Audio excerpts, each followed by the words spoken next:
Alright, welcome to this lesson, and in this video we have been asked to use the power rule to find the y dx of this function.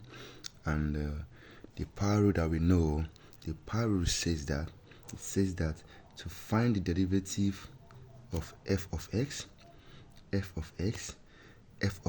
here.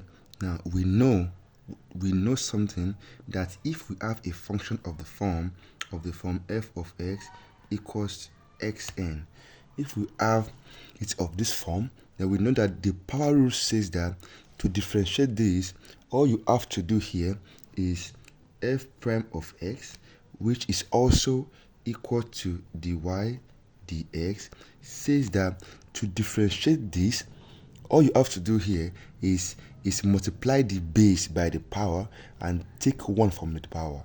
Multiply the base by the power and take 1 away from the power. That is what you do with the power rule. And always remember that this n must be a constant. Fraction, whole number, just remember to use the power rule, your n here must be a constant value.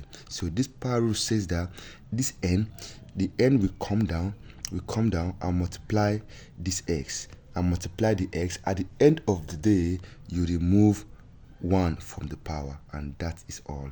If you can do this, you have just found the differential of your function. So let us apply this same rule to this function and see what exactly we are doing.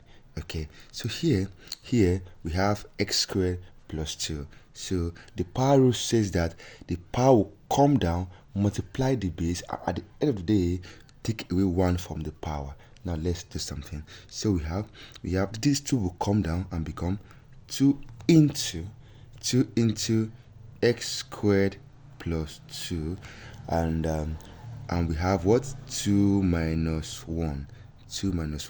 Yes. So you will say we are good, right? No, we are not. This is because what we have in the bracket here is x squared, not a single variable x. Now, because we have this, you have to also differentiate this bracket independently. And what do we have here? X squared plus 2.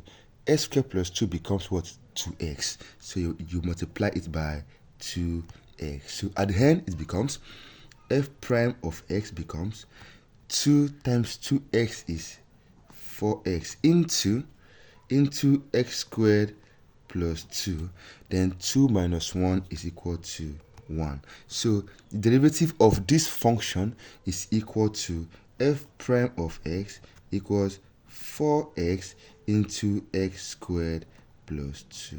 Yes, that is the result. Yeah, don't be confused here. We have to do this. Now, this is what we do always. Let me even show you to prove that this is what you always do, but you don't know. Now you have f of x equals x squared, right?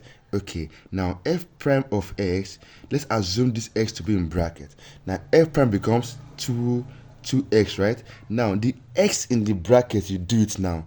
That gives you 1. So 2 times 1 times x will give you 2x. This is what we always do, but we don't know. So the same thing we do here again. You bring this down and you do the bracket as well independently. At the end, you get this. Now, this is what we get when we differentiate this using our power rule. Thank you, and see you in the next lesson.